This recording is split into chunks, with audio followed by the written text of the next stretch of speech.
Assalamualaikum everyone. I thought I would do something different this time and go through my reaction to the Muhammad Hijab and Jordan Peterson video as I bake my brownies for my family. This is a regular brownie recipe that I follow and it's a regular feature at home. And I bake this at least once a week.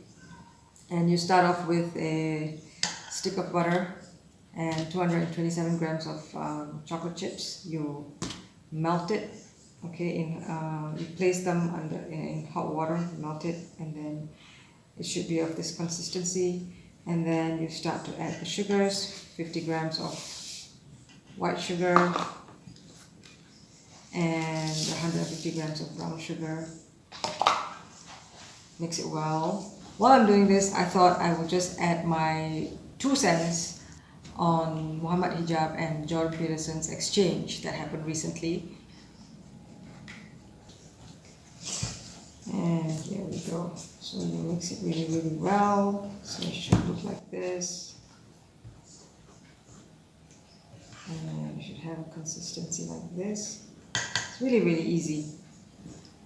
And 3 eggs, three eggs. Okay, so add it one at a time. So you know how there are profiteers in every war? You know, people who make money out of the conflict? Maybe oil barons, maybe infrastructure companies, or mining companies. There are profiteers who reap the financial benefits of wars. Well, the same thing is true of what we can call the culture wars.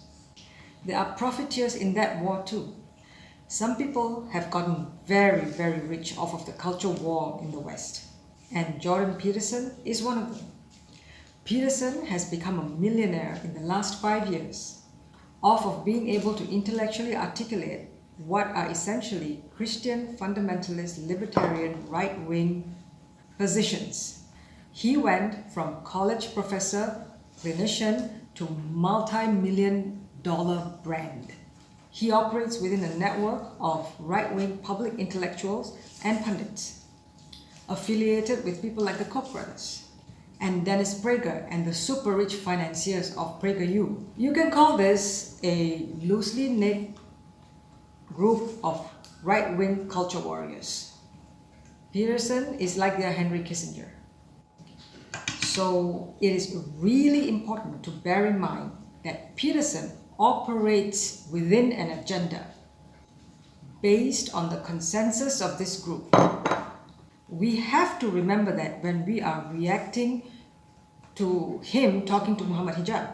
Because look, a bill just passed in the US House of Representatives that specifically addresses Islamophobia and will be voted on soon by the Senate. What we can deduce about the current situation in the West is that the political capital of Muslim bashing is declining. And that's why we are seeing all sorts of signs that the right-wingers are making tentative efforts at a sort of détente with Muslims. And finally, the flour. And part of this, I suspect, will include the dismantling of Ayaan Hirsi Ali, who is supposed to debate Muhammad Hijab on Peterson's daughter's podcast. It's taking too long. Hirsi has never been placed in a position of debating a person like Hijab. And I think the Peterson camp knows full well that he can demolish her. She's sort of like a sacrificial lamb type of thing. Because look, the left and the woke have been courting Muslims for years. And they have gained a lot of support from our community.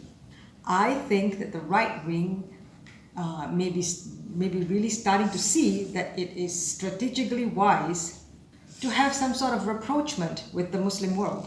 You should never think that this has anything to do with them genuinely being interested in Islam or that they care at all about Muslims. It is only something that they'll be doing for their own interests, Jordan Peterson included.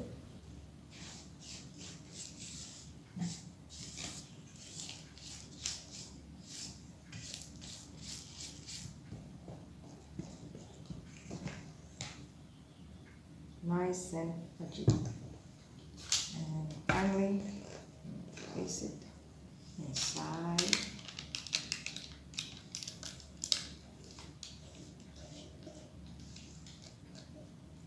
You can tell I've been doing this for a while.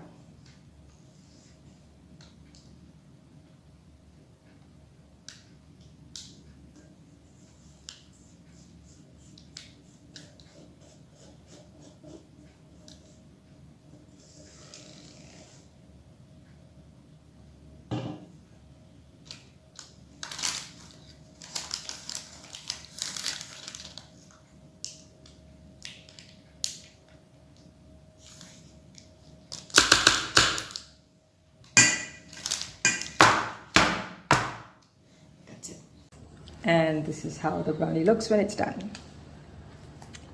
Eat with a dollop of ice cream if you like. Assalamu alaikum, and this is today's notes from the future's past.